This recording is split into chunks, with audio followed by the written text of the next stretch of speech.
Hmeltha. Begin dengan satu don nih. Let's go.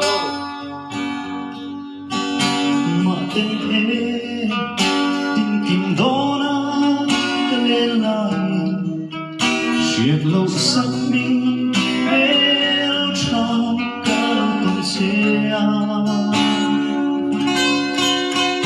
cầu về rèn chuyên chết hình lai nắng ăn rena mong đi cất tông hai lâu hê lê chi na izin sama dan tu yang ingin keluar rata. Yes.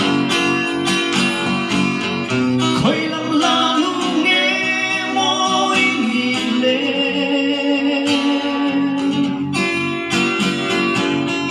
tu say lên trôi nghe môi nghỉ lên tiếng rê ngà cả đòn lung rung ti buai tông ai lâu nồng nồng xuống Hmeltha izum lên ngày ấy là Môi em đó. Anh nghe chăng thế nào? Sắc hát quá. Isak về tâm đi lâu hết thiên mã sinh mịt khắp cả lên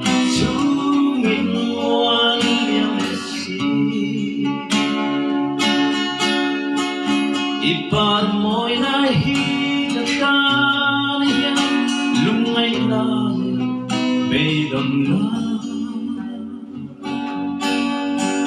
jangan wama minsan dito itirso hoy lo par ka ensimlo Biakkima.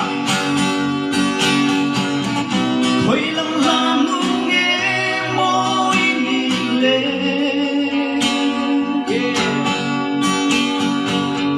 tu say lên trôi nghe môi nghỉ lên tiếng rê ngà cả đòn lung rung ti buai cả tông ai lâu nằm ngồi xuống Hmeltha izum lên ngày rê na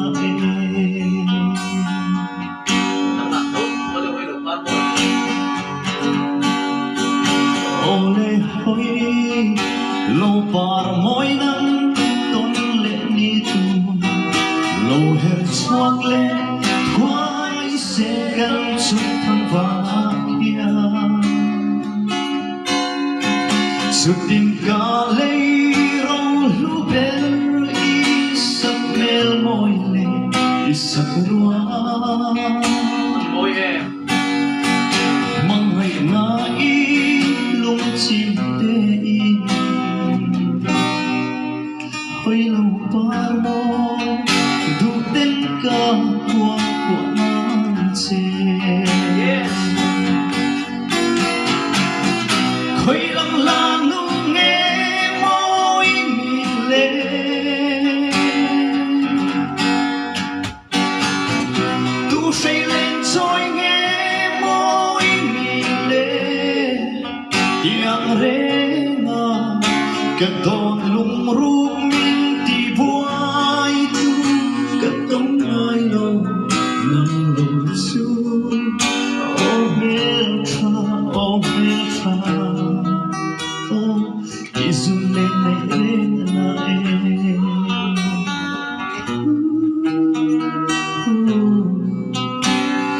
izum lên ngày lên lại Amor tu. Talia. In o to in andal Andal.